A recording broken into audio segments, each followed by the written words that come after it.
Will be held in subsequent months on the 8th of designated months.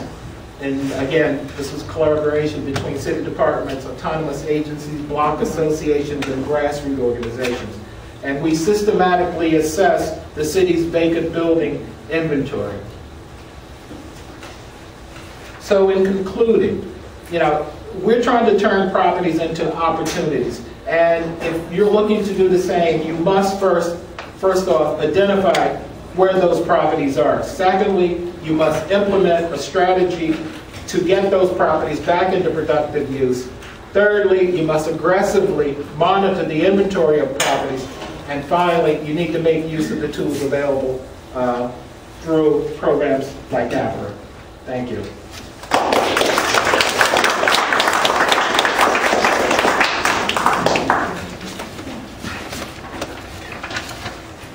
Thank you. I just want to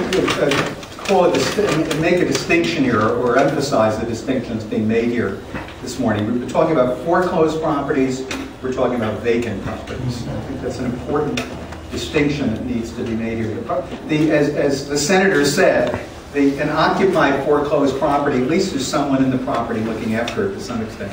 And it may be an abandoned tenant in a building that's gone there. We talk about home ownership, but many of these properties are actually rental properties where the property's in foreclosure. And there are protections. That Foreclosure Fairness Act I mentioned a moment ago requires that the tenants be notified that they're permitted to stay in the property, even though the property may be foreclosure. There are tenant protections in the law that you need to be aware of as a local official to make certain that the tenants aren't abandoned in this process. Utilities sometimes get shut off. Tenants get frightened and leave. And then you have a vacant property which can be an attractive nuisance for all kinds of nefarious activity that might go on, that might degrade a neighborhood or endanger the adjoining property owners. So there is an important distinction here. And what Jersey City is doing, it's a city that has enormous success. I mean, it ought to be noted that Jersey City, in many respects, is going through a renaissance. I mean, it's not unheard of that the city is referred to as part of the Gold Coast of Hudson County of New Jersey. So there's tremendous investment going on. And maybe some of those vacant properties may be assembly sites for new redevelopment where the owners are not interested in the building because they're going to tear it down. And yet this becomes an eyesore in a neighborhood until that redevelopment occurs. So the city, this is a tool you need to be aware of. Even when there's a prospect of investment going on, sometimes we're waiting for the economy to improve in some cases. So you have these properties that are kind of in purgatory. They're not occupied, they're not unoccupied, but they're owned. Someone owns that property, whether it's the paper, the bank, or whatever. You want to add something? I was just going to add something. I would bring these threads together. Yeah, one of the tools that Rodney was talking about, the abandoned property list, something that Jersey City started using in the fall. Newark has been using it for several years, and they have about 517 properties on their list.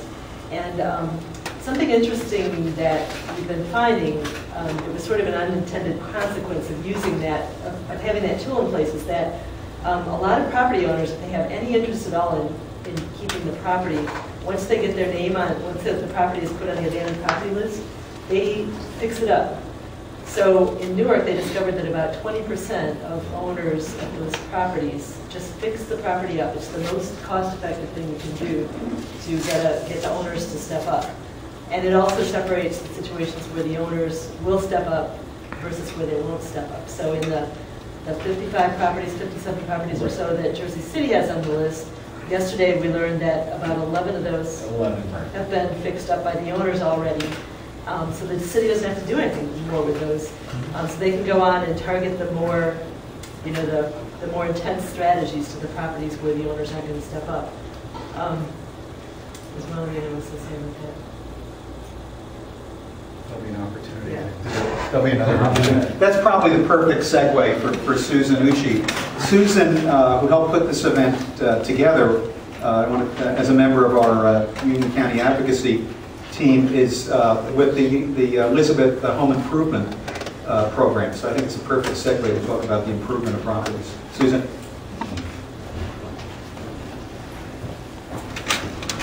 Good morning, everyone. Good morning. The city of Elizabeth has a vacant and foreclosed property ordinance. It's not quite the same as what Jersey City's doing, but we did put it in place in 2008, and we have a registration fee of $100, which maybe we'll consider upping after listening to what Rodney's doing.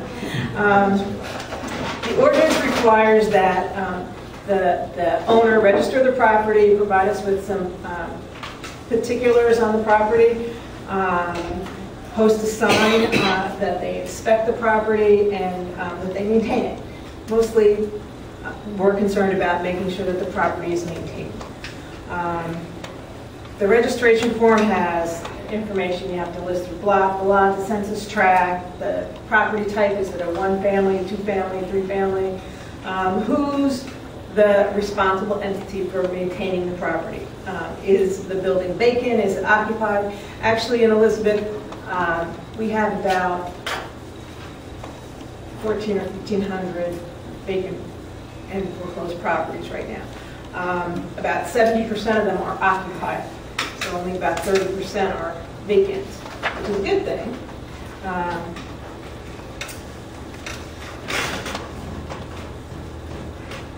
Property management company. That's in case we figure out that the property is not being maintained, we at least know who to contact to get it maintained. And we do have the ability to charge fines. The registration data is contained on a spreadsheet, and Paula, who is the clicker today, is the person in charge of entering the information on the spreadsheet and maintaining the database. We compare the information that we get on registration forms to home sales, which we collect information on. We compare it also to the notices of intent that the clerk gets. And we adjust this information weekly, or as the information comes in.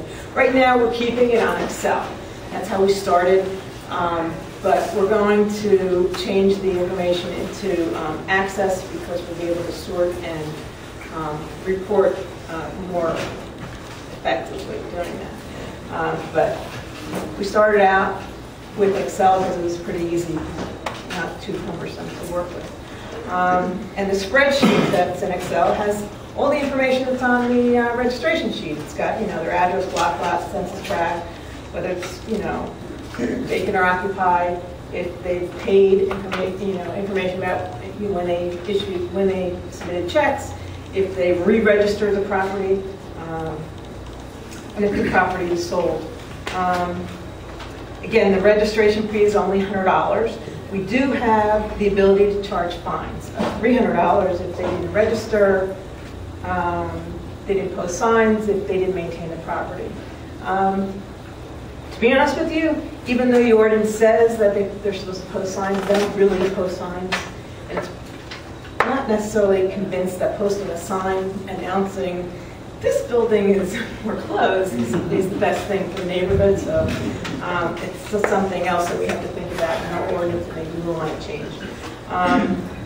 We did do an amendment not that long ago that allowed HUD properties, if it's HUD owned, they don't have to pay the registration fee, but information still has to be filed so you know who to contact if the property is not maintained. So, just because we have an ordinance doesn't mean that everybody's complying with the ordinance. In 2008, 2009, hardly anybody registered because they didn't know. So what we ended up doing to try to increase the registration rate was we took all of the letters of intent that came to the clerk's office and we sent letters out to all of those entities. Whether they It's a letter of intent to foreclose? Yes. Nice pendants. So we sent information out to all those people, and we got like 600 responses. I mean, it was just like bam. So now we have like some email addresses, or we have mailing addresses. We have some kind. We have a database of information.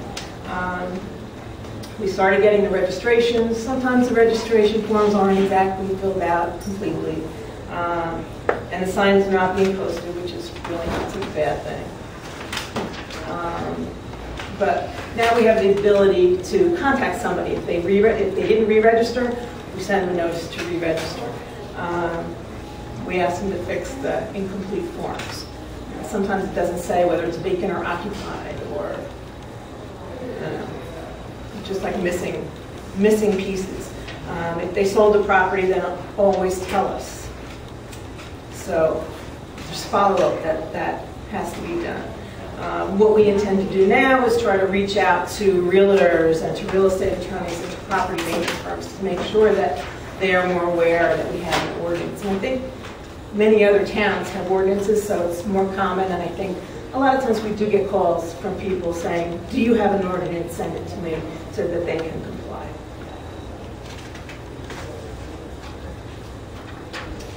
Internal problems. How many people in this room are from municipalities, like work for municipal government? I don't know, your town is different from Elizabeth, but sometimes there's a lack of communication. Not only sometimes certain departments that should be talking to one another and know about certain things are not communicating. So that's something that we're like still striving to get, we're striving to deal with, trying to make sure that all the people who should know about this ordinance and the data that we have do know about it. I mean, it's really important to understand who does what. Like in Elizabeth, we have the construction department, the health department, the housing, and police and fire, and they all deal with, in some way, shape, or form, the housing in the city, besides my Elizabeth Home Improvement Program. And if the housing department comes upon a house that is neglected, abandoned, whatever, and they are trying to figure out how to get people to maintain the property, they go on a search to figure out who owns the building. So like they're wasting their time when we already have the answer of who owns the building and who to contact. So it just makes more sense to have one place where all the information is, and all of these entities, whether it's the police, the fire, the housing, construction, or however your town is set up, all those people can access the data, and they don't have to waste their time, because sometimes it's really hard to figure out who owns the building or who's responsible for it. So educating other departments is really important about the ordinance, and also giving them access to the data so they don't waste their time. All the cutbacks and different things, we don't need to be duplicating things that we do. Immediate outcomes, we've collected over $140,000 worth of revenue from the fines coming from the registration fees. Obviously, it's more efficient to have everything in one place. Property maintenance has been a lot better since people have been registering and we know who to contact. And we also know of who's the owner, and also concentrations. We've got the information by census tract, so we know where there's more foreclosed properties versus the areas that aren't seeing that problem. The long-term outcomes, we can analyze the data so that we can make more efficient use of our funds for planning purposes. We can help have different community groups support our efforts and help us enforce things. We can work with the banks to try to get the banks to sell some of these properties, get them off the foreclosed list and into owners' hands and occupied, and also improve efficiency and effectiveness. So the ordinance alone isn't going to solve the problem, but it does help. And you still need a lot of communication, whether it's between departments or between the staff person and the people who are registering the properties, cooperation between neighborhood groups and other entities within City Hall or on the county level, coordination and commitment. That's it.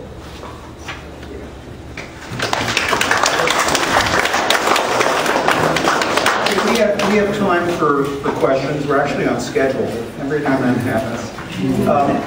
I'll take a lead on a question. The two speakers who spoke, can you explain how you coordinated with public safety folks, with police and fire, once you know where these properties are, or with property improvement organizations? How does that work internally? Well, let me just say, with Jersey City, as I mentioned before, we have a task force, a joint task force, so they're part of the process on an ongoing basis. And so we work collaboratively with them. Do you have a task force? Yes, we have a task force, quality of life task force. You want to take this? People call my office. They know, that there's different police officers or whatever in different departments. They call up and say, is this property on your list? Give me, the facts. Once we have the information in the database, they'll be able to access it right from their office. We have a question here. I have more of a question that for the committee, the housing committee, more of a legislative end. I'm, as public works director, I'm in charge of maintaining those properties as we go by. One of the issues that we found very hard to do is to have the utilities shut off those services. Obviously, you don't want to have an abandoned house with an open water burst in the middle of the winter, or a gas issue in the middle. And it's very difficult to have the utilities or order the utilities to shut off because we're not the owner of that account. So is there a mechanism, a tool that we could use as part of that? And my second question is, we've been using the part of the act on the abandoned properties. However, I believe where the shortfall is on the legislation, on the act, is that a lot of these mortgage companies are out of state. And for example, I deal with a company in Texas. I forgot the name, my name skips right now, but they should have a local maintenance guy rather than me calling Texas and say, hey, your property needs to be maintained, the window was broken the other day, and that takes a long process to get that done. I don't know if the act has I'll take a stab. I understand your dilemma. So it's frustrating on our end that we maintain the property. Start with the utilities. Every time there's a utility shut off in the state of New Jersey, your local clerk is notified. So that information is actually in your municipal building. The key thing, as a housing authority director in Hairston Summit, the clerk would circulate among the city departments. I don't know if they still do that, but they would circulate a list of properties where the utilities have been turned off. Right. So the utility company, obviously, if they're not receiving money at some stage, they're going to turn off the property. Now, we had a very mild winter, so we shouldn't be lulled into thinking this works automatically. The prior winter, which was an extremely cold winter, if you remember back, not that long ago, I think we were still chipping ice last May.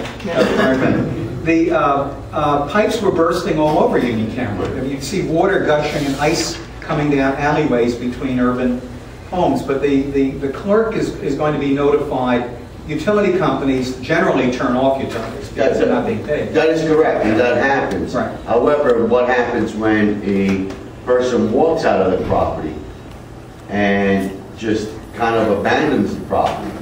And that's not even foreclosure yet, but it's just an empty piece of real estate. It could be an empty rental property, or it could be we understand that it is abandoned. Right. How do we get in there and say to the utilities, all right, you have to shut off the gas, you have to shut off the electric, you have to shut off the water, because that's going to have a problem. Neighbors, that's the Foreclosure Fairness Act requirements. Well, so there was an amendment made to the Abandoned Properties Act a few years ago that allows utility companies to enter the property and turn off the utilities, and it was proposed by PSE&G, and we worked with them to get that through. So I forget maybe 2 years ago, 3 years ago. So they now have access right of way to go onto the property. You can look that up, or we can find it. Yeah, the other piece of this puzzle is that when a property, Susan talked about the intent to foreclose. At that stage, there's a law in New Jersey that requires the agency intending to foreclose the requirement that they notify your clerk. So I keep coming back to internal communication here. That they must notify the clerk who is responsible for that property, the phone number, and the address, so that the code enforcement people know who to contact if there's a problem, whether it's as simple as overgrown grass on the front lawn, but it could be a far more serious if property's been broken into, or there's some evidence of people breaking in and using the property for some use that might be detrimental to the neighborhood or activity. That information is at your clerk's office. That's where it's located. And that was part of what I was talking about, the creditor responsibility law. Right, yes. And the bigger name for that is the Foreclosure Fairness Act. Foreclosure Fairness Act. Because that, I mean, it has a few different parts, and I've got, if you want one of these packets, it's got the whole law is like, that whole part of the act is this long. But it requires the notice to the city clerk, and the notice has to include within state, someone within the state that manages the property or is responsible for it and can receive notice for anything that needs to happen with the property.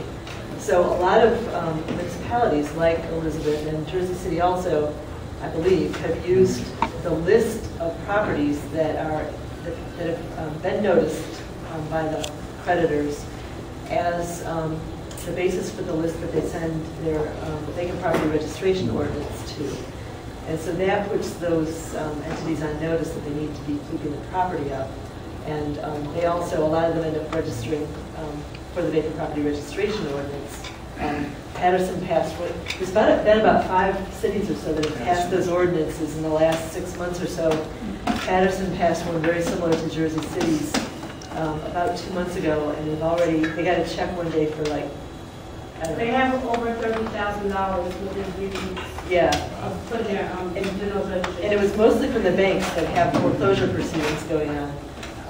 Same thing happened with Irvington. Yeah, the banks, I think the senator made this point, that the banks are not in the business of managing property. Right. They're in the business of raking in money after the mortgages are let. So they're ill-equipped to handle this. But so what they typically do is they hire some management company to come in and manage that property.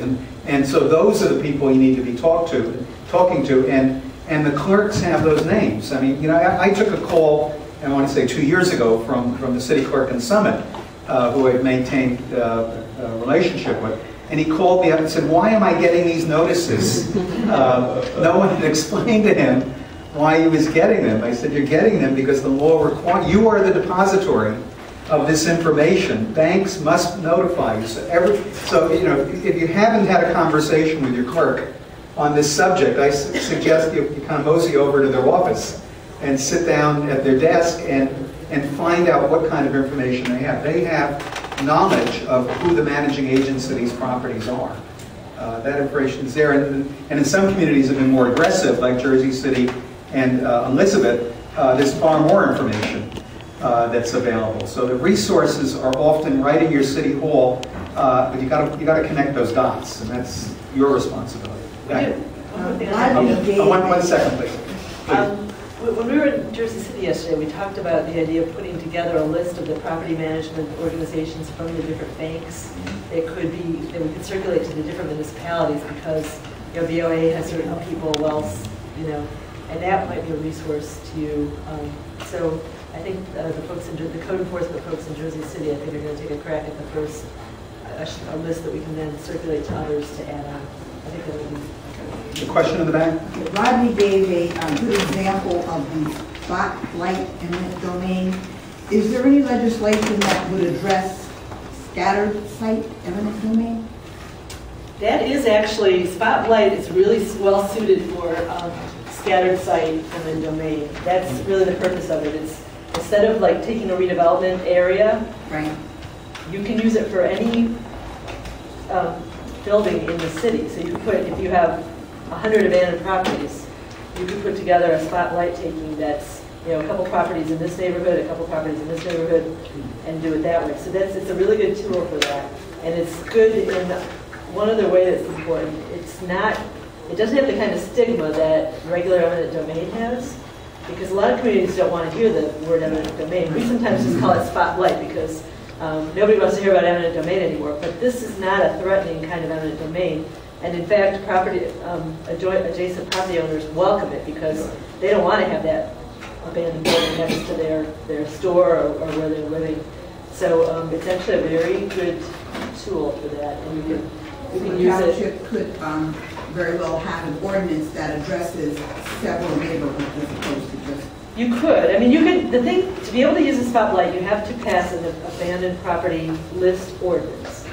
We have a model ordinance that we can give you that would sort of walk you through the steps in setting up that ordinance. Once you pass that ordinance, then you have to appoint a public officer, and the public officer creates a list of abandoned properties that meet the definition of abandoned in the law, in the Abandoned Property Rehabilitation Act. Once you have that list and you go through the 60-day process of property owners being able to get their property off the list if it doesn't really meet the definition of abandoned, then you can start exercising the spotlight eminent domain tool, and it can only be used against properties that are on that list, that have made it through that haven't been taken off the list by the owners. But then you can use that tool, and I would pass the ordinance for the whole municipality, but you can use the tool for selected properties. You can select them according to them being really eyesores for the community, or being properties that a developer needs for their redevelopment package, or a nonprofit needs for a neighborhood plan. So you need a strategy for which ones you're going to do, but it's very flexible. You can use it for however you want, basically. Yes. Yes. Is there any funding through this program for some of our smaller cities that have an old downtown and we have a lot of property maintenance issues and the buildings are vacant, but for redevelopment of your downtown community?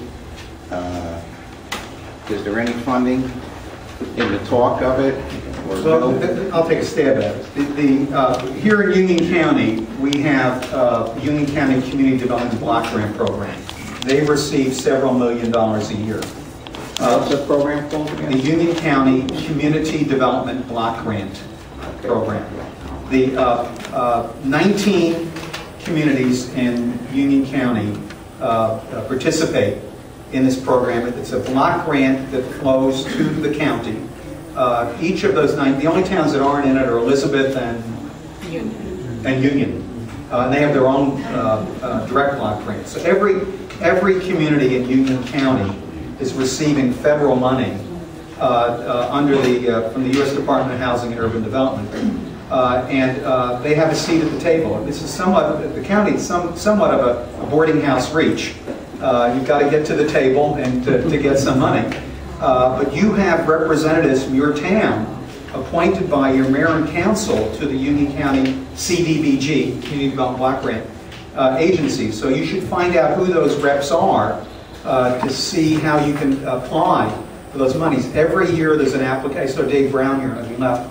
But they served, I served, others have served on the, are you on the CDBG? Okay. But Summit has representatives. Every town has representatives. So there are funds available to do blight control, to deal with code enforcement issues. The county funds code enforcement activities in towns that have applied for money. If you know, it's a boarding house reach. If you don't grab, you don't get. When you get back to your office, find out who's representing your town at the county program, because they have money they must spend. And they cut up the pie every year, and towns put applications in. So it's important that you talk to people in your town, say, what are our needs? If we had some money, what would we do with it? And then make a proposal to the county. This is an ongoing process. It's been going on since 1974, right? 74 Housing Act. And the funds are, like everything, are being cut. That's the reality. But there are funds that will be spent somewhere in Union County, and every town should get some. Yes? Yeah, well, in Union County, the county represents all towns except Elizabeth and Union Township. We're our own CDBG. That's correct. But in most cases, I know in Susan's case, we do have a housing rehabilitation program that would help to rehabilitate some of these properties. But we cannot use community development funds to procure properties. In which town are you representing? I'm Union Township. In Union Township, that's how your program is structured. The rehab programs generally, the history of them is it's mostly elderly homeowners who are relatively low income, who are income eligible for those funds. So that program fills a certain need of lower income, retired people. That's generally how that program works. But there are additional monies that are available, the neighborhood preservation funds, and so-called NSP, neighborhood stabilization programs, but CDBG is the big one. Yes? Speaking of funds, the senator spoke to it as well, which is the housing trust funds. And speaking of even Union, Union is sitting on about $1 million worth of unused funds. Union Township. Union Township, correct. So could you speak to this pressing issue in terms of how could a municipality utilize these funds immediately? What is the appropriate use thereof? And equip us here in this room how to advocate to certain municipalities here in Union County on their appropriate immediate use so that they don't lose them. Well, immediately is the operative word in your question. It is. In 2008, the legislature passed a law that set a deadline of 4 years, and it's tick, tick, tick. July 17th is the end of 4 years. So we're talking about just a few months in here. We're not quite May 17th, so we've got a little over 2 months, maybe 70 days, 75 days or so, to obligate funds. Every town that participates in the COA, Council on Affordable Housing process, and most of the Union County towns do, has collected funds. These are developer fees that were paid either by commercial developers or residential developers. And you can go on the COA website. You can go to state.nj.us, the State of New Jersey website. Click through to DCA, Department of Community Affairs, and go to COA. And you'll be able to find on their archive sites how many dollars in your town were collected since prior to July 17, 2008. That's when the law was passed. That must be obligated by July 17, 2012. So that there's no mystery. This is a pretty transparent process, and anybody that can, even I do it with one finger, can navigate a computer, can find this information out. The key is that the towns have adopted, the planning boards in the towns have adopted called a housing element in the master plan. And that element designates what they're going to do with the money, right down to a spending plan.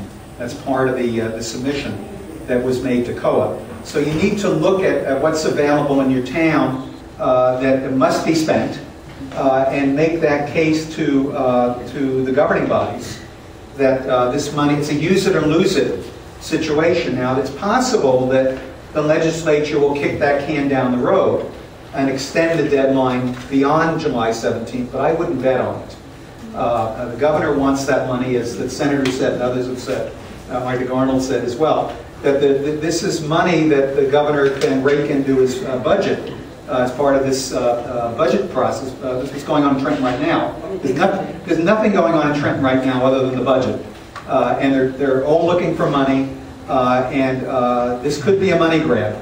They can grab all that money off the table, and there are various estimates of whether it's $160 million or $200 million, but it's all there on the internet, so you can see what's in the town. But the towns don't have to spend that money by July 17th, they have to obligate it. So they've got to commit to a nonprofit provider, whether it's a habitat or a housing group in their town or a housing authority, and sign an agreement to obligate that money. Once it's obligated, the governor can't grab it. So if the governor grabs it, shame on you, because you have the ability to talk to your town halls and find out what they're doing with that money. And a lot of towns are even towns that have been reluctant to build affordable housing don't like to give the money away. So it's kind of a home rule issue. It's interesting, the League of Municipalities has been pushing, this has been an interesting, politics makes for strange bedfellows. The network and the League of Municipalities and many other organizations are working together to try to keep that money at the local level. It's your money. It's been collected. It's not sitting in the state treasury. It's sitting in a trust fund in a local bank and must be obligated by July 17th. So when you go back, I go back and talk to your clerk and find out who's handling your affordable housing program in town and how much money is in the fund. And then find out what they're going to do with it. And if you have something you can do with it, now's the time to speak up. The other thing to point out is this is an ongoing proposition. So with the law set in 2008, it's 4 years, use it or lose it. So in 2012, there's some money that's been sitting there for 4 years. 2013 is going to be another pot of money that was collected between 2000 and 2009 will become due. It's a rolling 4 years. Right. So those discussions with the municipalities are critical because it's ongoing. Okay. Any other questions? Okay. If I can, just if anyone will wrap up. You want to say anything else? Yeah, I just wanted to. Sure, please.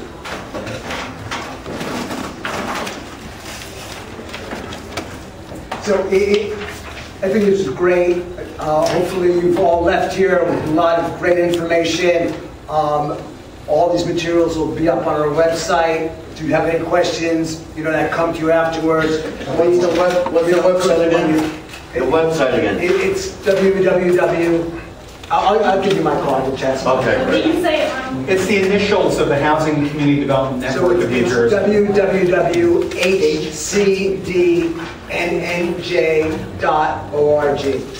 What I wanted to do was to remind people of upcoming events that are going on. On June 7th, remember we have our lobby day down in Trenton. We'd love to see you all there. We're going to be setting up meetings with legislators. We've got assurances that the land banking bill will be heard that day, so it's an opportunity to be able to see your state legislature in action. On our website, you can sign up and register for Lobby Day. On June 13th, the network is having its membership meeting at our also down in Trenton. That information is also on our website to allow you to sign up. It's a chance to really hear more about the issues I was talking about earlier around this HUD Sustainable Community Grant from the folks directly involved with it. And to really learn more about a lot of these issues that we talked about and be able to network with people from throughout the state that are working together on these issues. Also wanted to mention, the network is part of an anti-poverty network. They're having their summit on May 21st down in Trenton, and it's an excellent opportunity to work together with other people throughout the state to address issues that affect very low-income people that you're working with. So I just want to, on behalf of everybody, thank you all for coming, and it was a wonderful event. Thank you. Have you any questions, just see any of us that all got. Thank you all.